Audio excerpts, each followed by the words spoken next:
नमस्कार दोस्तों, स्वागत है आपका स्लश टू क्राउन में। आज हम उपस्थित हैं अपने एक और पार्ट के साथ, जो कि ऑर्गेनिक केमिस्ट्री के फर्स्ट चैप्टर का होने वाला है, क्लास 12th के। तो जिन्होंने भी अभी तक पहला पार्ट इसका नहीं देखा है, वो चैनल की प्लेलिस्ट में चले जाएं। Halo alkane and hello Erin नाम से प्लेलिस्ट होगा, उसी में है, तो वो देख लें ज़रूर से। बाकी आज हमको पढ़ना है नॉमेनक्लेचर से। तो देखिए, इसके ये जो नॉमेनक्लेचर है, इसका जितना बेसिक है वो मैंने आपको पहले ही बता रखा है। उसका भी प्लेलिस्ट बना होगा ऑर्गेनिक केमिस्ट्री बेसिक नाम से। तो जिनको नॉमेनक्लेचर एकदम बेसिक से सीखना है तो वो सब पूरा पार्ट देख लें उसका, ताकि आपको बहुत मदद हो जाएगी उससे। तो चलिए यहाँ का जो है नॉमेनक्लेचर वो देखा जाए। तो सबसे पहले जानिए नॉमेनक्लेचर हम लोग यूज में क्यों ले आए। तो जैसा कि हम लोगों ने कल के पार्ट में पढ़ा था, यहाँ पे कई सारा नेम जो है, जैसे ये मोनो डाई हेलो अल्केन ये सब था, इसमें कन्फ्यूजन हो जा रहा था। हाँ, तो अब इसको दूर करने के लिए हम लोग नॉमेनक्लेचर ले आते हैं, IUPAC नॉमेनक्लेचर। ठीक, तो अब इसमें क्या रहता है, एक स्टैंडर्ड नेम बता दिया गया है। जैसे एक कार्बन का कंपाउंड रहेगा तो उसको क्या कहेगा, मेथ से शुरू होगा। हाँ, 2 रहेगा तो एथ रहेगा। तो ऐसे हम लोगों ने उसका नाम रख दिया है सबका। और अब जब हम डिफाइन करते हैं पोजीशन के साथ, तो वो एकदम आराम से समझ में आ जाता है। तो यही फ़ायदा हो जाता है IUPAC नॉमेनक्लेचर का, कि स्ट्रक्चर एकदम पूरी तरीके से अच्छे से डिफाइन हो जाता है। ठीक, तो यहाँ पे देखिए कुछ एग्जाम्पल दिए गए हैं जिसको हम लोग समझते हैं कि क्या है। हाँ, कॉमन नेम भी साथ में दिया है कि अगर मान लीजिए आपको, जैसे कॉमन नेम एक होगा कि वो 2 नेम होता है, एक IUPAC हो गया और एक कॉमन। देखिए पहले कैसे जाना जाता था कॉमन नेम उसका, समझ रहे हैं ना, कि अगर आप उसको ऐसे बोलिएगा तो क्या उसका क्या होगा। हाँ,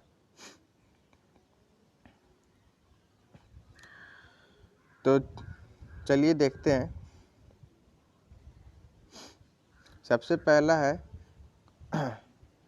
3 कार्बन की चेन है और साथ में ब्रोमो का एक एलिमेंट लगा है, ब्रोमीन एलिमेंट लगा है। तो इसका IUPAC क्या हो जाएगा, देखिए। अब इसका रूल क्या होता है ये आपको मैं बताया हूँ, लेकिन फिर भी मैं बता देता हूँ। देखिए होता क्या है इसमें, कि जो एक जो ब्रोमो है ना, जो मतलब ब्रोमीन है, उसका जो रहेगा वो सबसे पहले आ जाएगा। हाँ, अब उसके पहले नंबर आएगा। अब ये सब रूल कैसे आता है क्या, ये सब मैं पूरा बेसिक में बताया हूँ। आप उस वीडियो को ज़रूर से देख ले अगर आपको नहीं आ रहा है तो। बहुत अच्छे से बताया गया है उसमें। अब देखिए क्या है, IUPAC में क्या करेंगे, इसकी पोजीशन पहले देखिए। तो सबसे पहले हम लोग क्या करते हैं, जिधर से मतलब जिधर भी ग्रुप लगता है उधर से नंबरिंग करते हैं। तो देखिए क्या होगा, यहाँ 1 हो जाएगा, ये 2 हो जाएगा और ये 3 हो जाएगा। तीसरा कार्बन है, ये पहले वाले पे ही लगा है ब्रोमो, तो क्या हो जाएगा 1 ब्रोमो, और 3 कार्बन है इसलिए हो जाएगा प्रोप। और इसमें कोई डबल बॉन्ड तो है नहीं, ना ही ट्रिपल बॉन्ड है, इसमें सिंगल बॉन्ड से सब जुटा हुआ है, इसलिए N हो गया, तो 1 ब्रोमो प्रोपेन। और अगर कॉमन नेम की बात किया जाए तो N प्रोपिल ब्रोमाइड। हाँ, प्रोपिल इसलिए कि अब जब कॉमन नेम लिखिएगा आप ना, तो जो आपके जितने कार्बन की चेन है उसको एज साइड चेन हम लोग ट्रीट करेंगे। हाँ, कितने जो भी कॉमन नेम में आप लिखिएगा तो उसमें। ठीक, तो देख लीजिए इधर जितने भी हैं आपके, देखिए N प्रोपिल है, इधर आइसोप्रोपिल है, हाँ, आइसोब्यूटिल है, समझ रहे हैं ना। जितने भी एलिफेटिक वाले रहेंगे उन सब को ऐसे ही कॉमन साइड चेन की तरह ट्रीट किया जाएगा, समझे। और लास्ट में जो जैसे जो भी एलिमेंट रहेगा उसको हम लोग पेरेंट चेन, जैसे ब्रोमाइड क्लोराइड है, समझ गए। तो ऐसे ही नेमिंग किया जाता है। ठीक, बाकी यहाँ देखिए आइसो वाले केस में क्या है। तो देखिए ये कार्बन ऐसे है यहाँ पे, तो आप जान लीजिए यहाँ Cl लगा हुआ है। तो अब देखिए ये आप स्ट्रक्चर समझ जाइए कि जब कभी जैसे ये सेकेंडरी पोजीशन है Cl की, है कि नहीं, तो जब कभी Cl सेकेंडरी के केस में आएगा ना तो आइसो वाला केस होता है। हाँ, मतलब आइसोप्रोपिल इसलिए कहे हैं हम लोग। अगर मान लीजिए यहीं पे आपको अच्छे से डिफाइन करना होगा, जैसे ये मैं कॉमन नेम की बात कर रहा हूँ। हाँ, वो IUPAC तो अलग होगा, समझ रहे ना, मैं कॉमन नेम की बात कर रहा हूँ। ये बताइए आप, जब आप कभी ऐसे लिखते हैं तो आइसो यूज़ करते हैं ना इसके लिए, कार्बन ACl नहीं है तो आइसो यूज़ करते हैं, इसीलिए ये आया है। जैसे इसमें देखिए ब्यूटेन वाले में अगर आपको ऐसे ही करना रहता है तो आइसोब्यूटिल लिखते हैं हम लोग, है कि नहीं, तो यही कहने का मतलब है। अब देखिए इसका वो क्या हो जाएगा, IUPAC नेम क्या हो जाएगा, इसकी पहले पोजीशन देखिए, ये 1 है, ये 2 है, ये 3 है। हाँ, तो ये दूसरे नंबर पे ये Cl लगा हुआ है, तो क्या हो जाएगा 2 क्लोरो और 3 कार्बन की चेन है, इसलिए क्या हो जाएगा, प्रोपेन हो जाएगा। ठीक, ऐसे ही ये हो जाएगा। देखिए इसमें 1 2 3, ठीक। अब इसमें जैसे देखिए कौन से कार्बन मतलब कौन सी कार्बन की चेन सबसे बड़ी है, ये सब पूरा देखना पड़ता है आपको। तो रूल तो मैं बता ही चुका हूँ, आप देख लेंगे बेसिक वाला वीडियो तो आपको समझ में आ जाएगा। तो इसका क्या हो जाएगा, 1 क्लोरो 2 मेथिल प्रोपेन। कैसे हो जाएगा, देखिए इसको पहले वो करिए नंबरिंग 1 2 3। हाँ, तो क्या इसमें कहने का मतलब है, देखिए 1 पे तो क्लोरीन लगा हुआ है और 2 पे क्या है, 2 पे आपका एक मेथिल ग्रुप लगा है कि नहीं, तो ये क्या हो जाएगा, 1 क्लोरो 2 मेथिल प्रोपेन हो जाएगा, 3 कार्बन की चेन है। अब देखिए आप कहेंगे कि यहाँ पे एक क्लोरो भी मतलब साइड चेन में है, हाँ, मतलब जैसे लगा है और मिथिल भी आ रहा है, तो इसमें कैसे, तो यहाँ पे आपको ध्यान देना होगा अल्फ़ाबेट का, अल्फ़ाबेट डिजिट जो कौन पहले आता है कौन बाद में आता है उसका आपको ध्यान देना है। तो जैसे C पहले आता है M से, हाँ, इसलिए क्या हो जाएगा, C वाला हम लोग पहले यूज़ कर लेंगे। ठीक, नंबरिंग से नहीं मतलब रखता है हम लोग, नंबरिंग कुछ भी हो हमको अल्फ़ाबेट देखना रहता है कि कौन सा अल्फ़ाबेट पहले या बाद में आ रहा है, ठीक ना। तो ये हो गया आपका इस चीज़ का। बाकी ये देखिए बेंजीन का, तो बेंजीन में मैं आपको बताया हूँ, पहले पोजीशन जान जाइए बेंजीन में होती कैसी है पोजीशन, ये वैसे मैं बता चुका हूँ। देखिए क्या होता है, ये बेंजीन होता है। ध्यान दीजिएगा, एक बार एक मूवी आई थी OMG, हाँ, ओ माई गॉड थी, ऐसे ही आप याद करिएगा OMP, ऑर्थो मेटा और पैरा। ठीक, तो आपको मैं क्या कर रहा हूँ, ये हमेशा एक ग्रुप के रिस्पेक्ट में बात होती है। जैसे मान लीजिए यहाँ पे ग्रुप लगा है कोई, हाँ, तो ये क्या हो जाएगा, ऑर्थो हो जाएगा, ये मेटा हो जाएगा और ये पैरा हो जाएगा, समझे। इधर भी वैसे ही ये पैरा हो जाएगा, ये ऑर्थो हो जाएगा, समझे। चाहे आप इधर से जाइए या फिर इधर से जाइए, ऑर्थो मेटा पैरा, समझ गए। ऐसे ही बात होती है किसी भी ग्रुप के रिस्पेक्ट में। ठीक, अब देखिए जैसे कि ये बेंजीन पे आपका Br लगा दिया है, तो इसमें तो अभी कुछ आपका ग्रुप, अब भाई ग्रुप की बात किया जाएगा तो ये ग्रुप मान लीजिए Br को ही हम लोग लेंगे ग्रुप को, तो इसमें तो कोई आपको ऑर्थो पेटा मेटा पैरा तो कोई अभी उससे नहीं दिक्कत होगा, इसलिए सिंपली क्या हो जाएगा, ब्रोमो बेंजीन कहलाएगा। अब यहाँ देखिए आप ये वाला केस में अगर मान लीजिए हम लोग इस वाले Br को ग्रुप मान रहे हैं तो ये क्या हो जाएगा, ऑर्थो हो जाएगा, ये मेटा हो जाएगा, तो ये मेटा पोजीशन पे Br लगा हुआ है, तो इसलिए क्या हो जाएगा, ये देखिए कॉमन नेम में देखिए, तो कॉमन नेम में क्या हो जाएगा, M मतलब मेटा, डाई ब्रोमो मतलब 2 ठे ब्रोमो इसलिए डाई ब्रोमो, फिर बेंजीन, समझ गए, कॉमन नेम हो गया ये। और IUPAC की बात करेंगे तो नंबरिंग करिए 1 2 3, तो 1 और 3 पे है आपका, तो 1 3 डाई ब्रोमो बेंजीन हो जाएगा। ठीक, ऐसे ही ये वाला केस हो गया, समझ गए। तो अब ये जो सिम लिखा है ना SYM सिमेट्री, तो ये क्या हो जाएगा, आपको ये सब टर्म याद करने पड़ेंगे। जैसे मान लीजिए अगर कॉमन नेम, अगर हो सकता है भाई कॉमन नेम भी दे देता है एग्ज़ाम में, हाँ, इसका आप श्योरिटी ना रखिए कि कॉमन नेम नहीं देगा। ठीक, तो वही बात कर रहा हूँ। तो यही था कुछ छोटा सा नॉमेनक्लेचर, बाकी हम आगे देखते हैं। ये सब आप पढ़ लीजिएगा अपने से, है कि नहीं, ये सब पढ़ ही सकते हैं। आपको मैं पूरा नॉमेनक्लेचर का मतलब कि इधर बस नाम आपको याद रखना है। अब देखिए यहाँ पे चार्ट दिया है, हाँ, इसमें कॉमन नेम और IUPAC की दोनों की बात की गई है।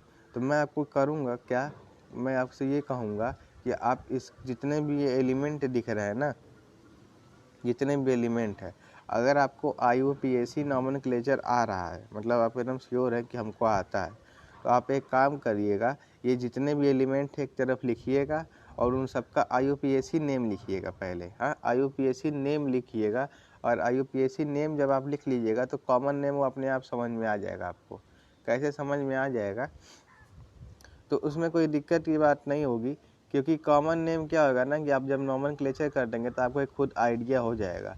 तो कॉमन नेम आप कंपाउंड देख करके भी पहचान लेंगे, ठीक। लेकिन IUPAC जरूर से करिए, क्योंकि कॉमन नेम तो मान लीजिए नहीं भी पूछता है, लेकिन IUPAC नेम जरूर पूछता है क्वेश्चन में। हाँ, इसको हल्के में मत लीजिएगा।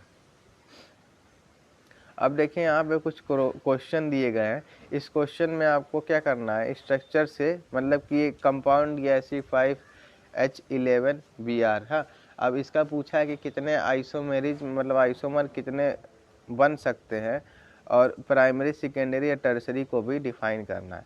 तो आप कर लीजिएगा एकदम आराम से, कोई दिक्कत नहीं। आइसोमेरिज में तो आप 11th में ही पढ़े होंगे, तो उसमें नहीं दिक्कत होनी चाहिए। हाँ, बाकी ये वाला जो क्वेश्चन है इसका आप पक्का से लगा के जाइएगा, क्योंकि इससे क्वेश्चन आता है। ये मैं अभी कह दे रहा हूँ, इससे क्वेश्चन आता है। क्यों? क्योंकि इसमें 2-3 थे है जैसे फंसाएंगे आपको। हाँ, तो इसको जब आप नॉमेनक्लेचर करिएगा तो आप खुद समझिएगा। 2-3 अब आपको आता है, बहुत अच्छी बात है, कोई दिक्कत नहीं है। नहीं आता है कोई दिक्कत की बात नहीं होनी चाहिए, मैं बता दूंगा, मैं वैसे भी बताया हूँ नॉमेनक्लेचर। चलिए एक क्वेश्चन हम लोग देख लेते हैं। तो आप ये पहले जान लीजिए कि जैसे मान लीजिए अगर आपको ऐसे स्ट्रक्चर दे देता है, इसका क्या मतलब होता है। जैसे हर जगह कार्बन है, जहाँ जहाँ बेंड है ना, ये लास्ट वाले में भी कार्बन है, यहाँ पे भी, समझ रहे नहीं, यहाँ ख़त्म हो रहा है। ये नहीं कि यहाँ हाइड्रोजन जोड़ दीजिएगा, हाइड्रोजन अब इस कार्बन पे आएगा। हाँ, अब इस कार्बन पे आराम से हाइड्रोजन आएगा, समझे। तो यही कह रहा हूँ, जैसे यहाँ पे बेंड किया गया है तो इसका मतलब यहाँ कार्बन होगा, ठीक। मान लीजिए हम लोग 4th वाला लेके चलते हैं, ठीक ना। स्ट्रक्चर कैसे है देखते हैं।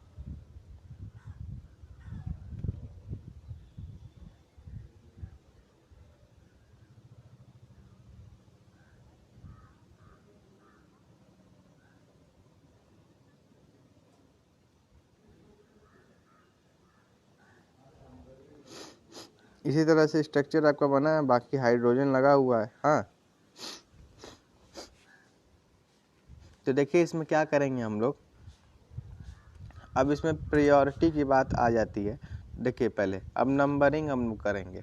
अब यहाँ डबल बॉन्ड भी है और आपका ये भी है, तो इसमें आपको देखना पड़ेगा। अब मैं आपको ये सब रूल बताया हूँ। हाँ, अब देखिए इधर से नंबरिंग करेंगे हम लोग, तो 1 हो जाएगा, ये 2 हो जाएगा।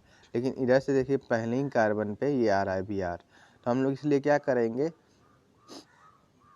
आपका जो Br वाला साइड है ना, उसको प्रायोरिटी पहले देंगे। कैसे देंगे, क्यों देंगे, ये सब मैं बेसिक में बताया हूँ पूरा आपको, उसकी चिंता ना करिए। अगर आपको दिक्कत है तो जाकर वो वीडियो आराम से देख लीजिए, ठीक।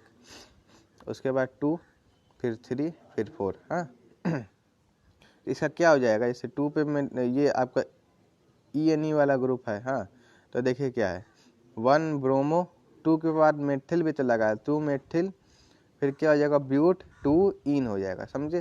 तो ये तो ऐसे ही आपको ये करना है पूरा। तो स्ट्रक्चर खोल खोल करके पूरा, मतलब ये जो जहाँ पे बेंड हुआ है वहाँ कार्बन जोड़ जोड़ करके अगर आप नॉमेनक्लेचर करिएगा तो आ जाएगा, आपको आराम से आएगा, कोई दिक्कत की बात नहीं होनी चाहिए।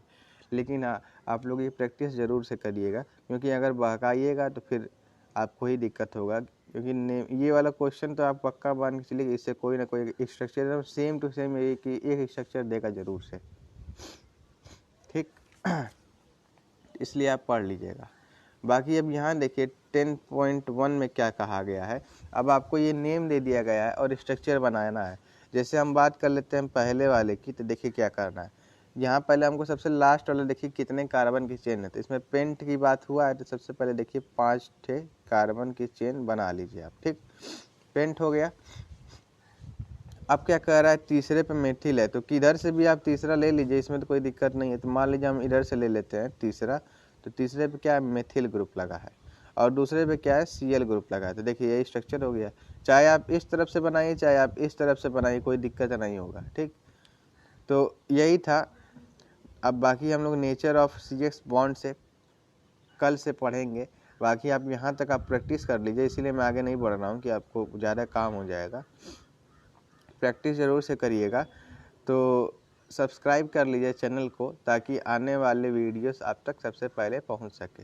तब तक के लिए गुड बाय।